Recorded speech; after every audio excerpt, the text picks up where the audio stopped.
Thank you very much. I want to follow along those lines before I get into my real interest, and that's we've heard repeatedly over the last several years when I've been visiting farms in Middle and Southwest Georgia during Farm Bill conversations and about the trade deficit for American fruits and vegetables. In 2019, during the first Trump administration, the ag trade balance shifted to a deficit, coinciding with the tariffs in the first Trump trade war. In 2022, the gap between imports and exports of fresh and processed fruits and vegetables totaled more than $37 billion, and it's only grown since this administration has come into play.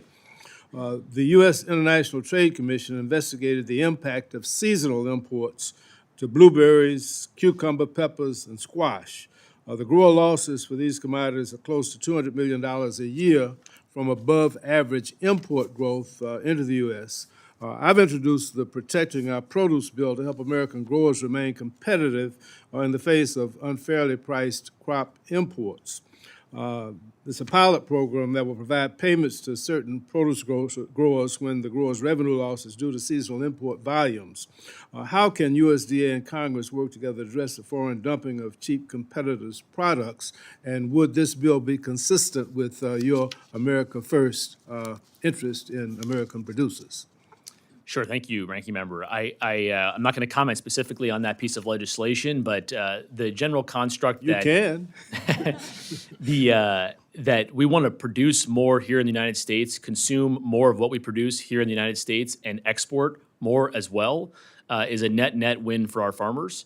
And that's the equation that we're trying to fix with the trade deficit, is to look at how do we consume more of what we produce domestically, but also continue to open up markets for our producers overseas. Okay, let me go back. At the beginning of this administration, there were mass firings, staff reductions, and deferred resignation program was implemented. Because this was done willy-nilly without any plan, the agencies are still in recovery mode. They're rehiring people and refilling vacant positions that were created without a lot of thought. That was a profound loss of dedicated public servants with vital experience. What are you doing to get the Foreign Agriculture Service closer to where it was in staffing before January of 2025? And are you rehiring, and for what positions, and how many folks have you brought on board?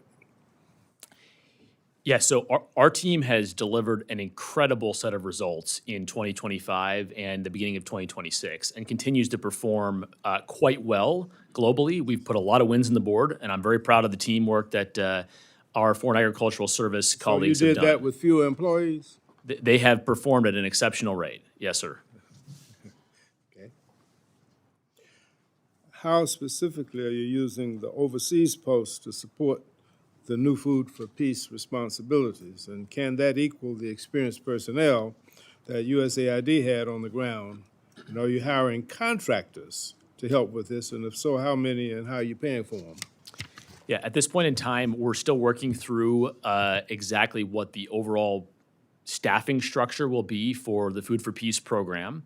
One of the mechanisms we have employed through this initial award, the $452 million through the World Food Program, is a more targeted and accountable contract that allows us some additional oversight with WFP and allows them to take on some of the responsibilities of our initial work to get these American commodities into these 7 different countries around the world.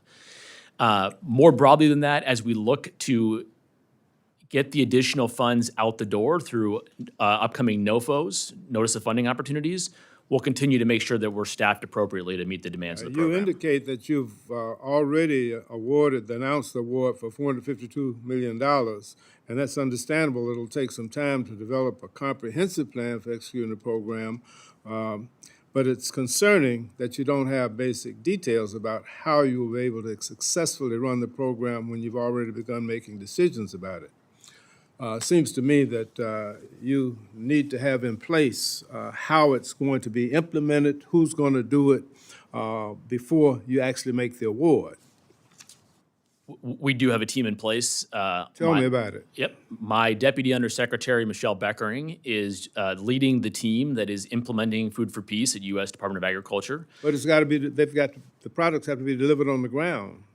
And you don't have an apparatus. USDA has never had an apparatus for doing that. That's the structure that was in place by USAID. Yep. So we've worked with our Foreign Agricultural Service colleagues at our posts around the world. But the delivery mechanism will be the World Food Program, which has been a long-time partner in both Food for Peace as well as our McGovern-Dole and Food for Progress, I think, as well, programs, maybe just on the McGovern-Dole side.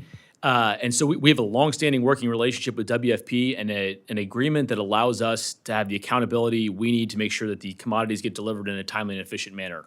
Okay, one other question. You do have an agreement, but the question is, do you have the personnel and do you have the capacity to hold those parties accountable, particularly with the drastic reduction of staff and the loss of those experienced people who are actually responsible for that accountability?